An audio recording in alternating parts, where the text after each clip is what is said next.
Congressman Ellison. Thank you, and I just want to thank the leadership of the Progressive Caucus, and certainly I want to thank everyone who is here. My first question is this. There's this sort of assumption, this base level assumption when you go out and you talk to folks and when you talk to people around here, that if there was a precipitous or a quick withdrawal from Iraq, that it would lead to more chaos than exists today, and that you also hear as a corollary to that, that that's why we have to somehow stay until we quote unquote win. Could you all address that assumption squarely, that somehow we are the glue holding Iraqi society together? I'd like to answer that. What's that? Yeah, I'd like to answer that, since I was a member of the Iraq Enterprise Institute, which contrived the surge, and I was vehemently against. What did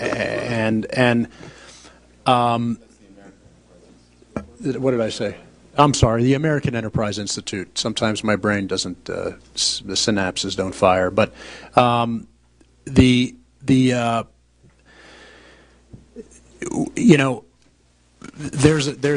a misconception that staying in Iraq is vital to our national security interests, and that a precipitous withdrawal, as you mentioned, Congressman, will lead to further chaos both in Iraq and in the Middle East. First of all, that's an assumption.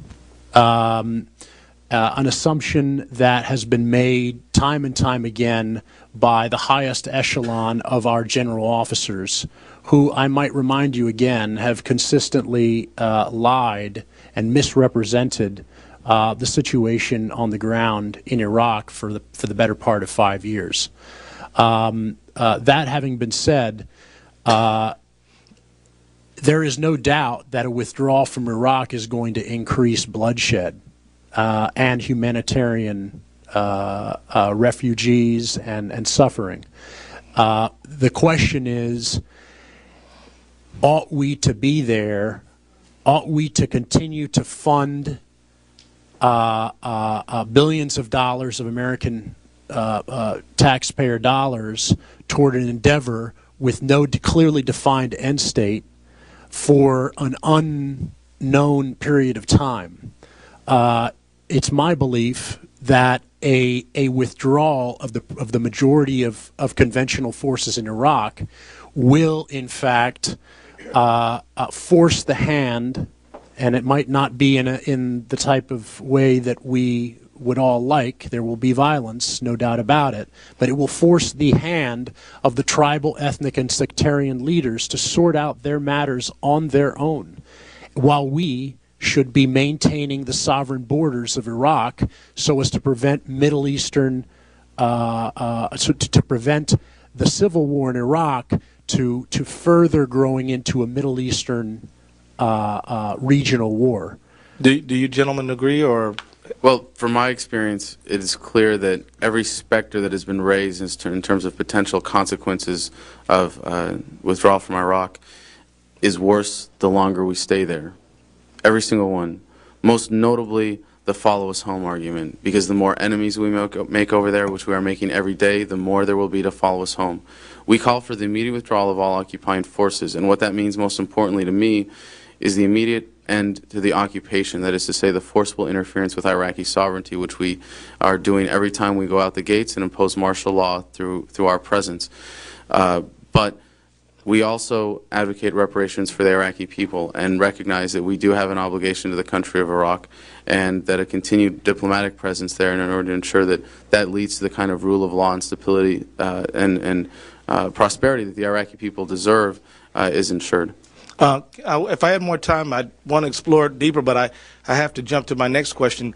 You know, one of the recurrent themes we hear today is that, you know, Iran is somehow playing a role in Iraq that might justify U.S. intervention against Iran. And that concerns me because, you know, we've been hearing about IEDs, things like we've been hearing. You've been hearing it too, I'm sure. Am I right? You've been hearing it too, right? But my question is, you know, help me understand the Iraqi-Iranian relationship, because I just saw on March 3rd Mr. Ahmadinejad get welcomed pretty in a pretty friendly manner into Iraq. And so how can we maintain that Iran is playing this pernicious role in Iraq, and yet Iraq, being a sovereign country, seems to want to have international relations with Iran? I'm just having trouble understanding this situation. I can only testify that I saw absolutely no evidence of any Iranian involvement while I was there, although it was 2004. But it's very interesting to note that the Iraqi government, backed by the United States, was unable to negotiate a settlement to the recent violence in southern Iraq, but that the Iranians were.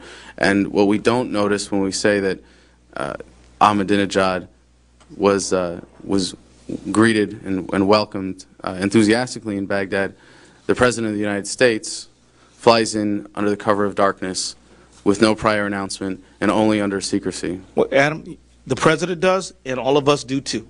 I've been in Iraq, and when I got there, we took off in a C-130 from Kuwait, and when they had evasive maneuver, I'm not claiming some Hillary Clinton type thing, but wonderful. They had us going in sort of an angle so that all for the purpose of protection. So we're sneaking in and out of there, and he goes right in there. Last question I have, because I know we got to move on.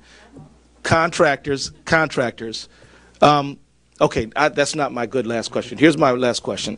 What does things like Abu Ghraib and other abuses that have been described, what does that do to the average Iraqi who may not hold any animus toward the United States or U.S. soldiers, but after their cousin, uncle, or aunt or wife has been abused or outraged, what does that do to them?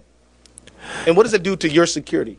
That's an excellent question. When you meet an Iraqi teenage male on the street, you're not meeting your average American male. You're meeting an Iraqi male who has experienced a conflict, an occupation that has been going on for the past 5 years in his homeland, in his neighborhood, in his streets, in his schools.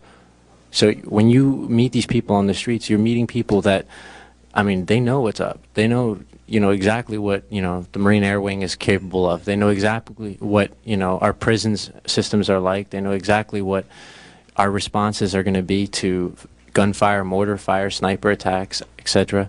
And they're doing it, and they're doing it good. They're doing it consistently, and they're trying to continue this resistance. And this active resistance is not going to end until we are actually out of that country. I served, I was manning a checkpoint, or running a checkpoint at the Civil Military Operations Center when the Abu Ghraib scandal broke, and had to go out the next day and face crowds of Iraqi people. And for us, it was, it felt as though we had been betrayed by the policy that resulted in that scandal occurring the way it had, and that was the environment that we were facing. That the new challenge that I had that day was to go out and still convince the Iraqi people that we were there to help them. But Congressman, to answer briefly your point about Iran, there's no doubt about it that Iran has influence in Iraq. Okay, Muqtada al-Sadr and Abdulaziz al-Hakam from the Supreme Islamic Iraqi Council, he met with George Bush not too long ago here in the White House. The Iranians have been using EFPs and rockets in Iraq. They have undue influence in Iraq, and for very good reason. So that's I think without question. The question is whether or not that requires a response, a military response, which I don't think it does. If they're there, are they there against the best wishes, against the wishes of the al-Maliki government, or are they there at the invitation of the al-Maliki government? Are they there with the knowledge of the al-Maliki government? That's the problem. If Iraq is a sovereign country and they have diplomatic relations with another country next door, that's kind of their prerogative, right? So then how then do we take a position that we're threatening war against Iran because they're in Iraq at the invitation of the government, or am I all wrong? Congressman, we're going to leave that as a rhetorical question. You aren't all wrong, and thank you. You are not all wrong, believe me. Sheila.